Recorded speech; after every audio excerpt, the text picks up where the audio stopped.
para sa buwan lamang ng Oktubre, nasa 380,000 metriko tonelada ang imports. Higit doble yan ang 160,000 metriko tonelada na naitala noong taong October 2023. Tumaas din ang volume ng imported rice kasunod ng pagbaba ng taripa o buwis na pinapatay rito. Tinataya po naman daw na tataas ang inflation rate ng bansa sa 2.8%. Hango po naman yan sa pagtansya po ng Bangko Sentral ng Pilipinas para po sa buwan ng Oktubre. Bahagya daw po mas mataas yan sa forecast ng BSP na 1.9% lamang na inflation po noong Setyembre. Tingin po ng BSP baka itulak pataas na mas mataas na presyo po ng gulay, prutas, isda at petrolyo ang inflation.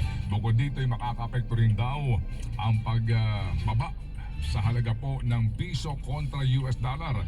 Posible naman daw humatak pababa sa inflation ang mas murang bigas, karne at kuryente. Pinag-uusapan po natin mga kapatid, ano ho?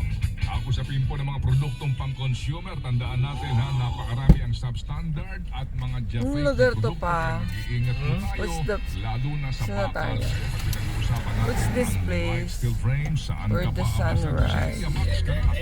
Ano? Ng J Steel Industries na isang Sans ISO certified company certified by the Bureau of Philippine Standards. Kaya naman may PS mark, kaya sigurado ka sa kanyang kalidad at safety. J Max Life Steel Frame, setting the standard.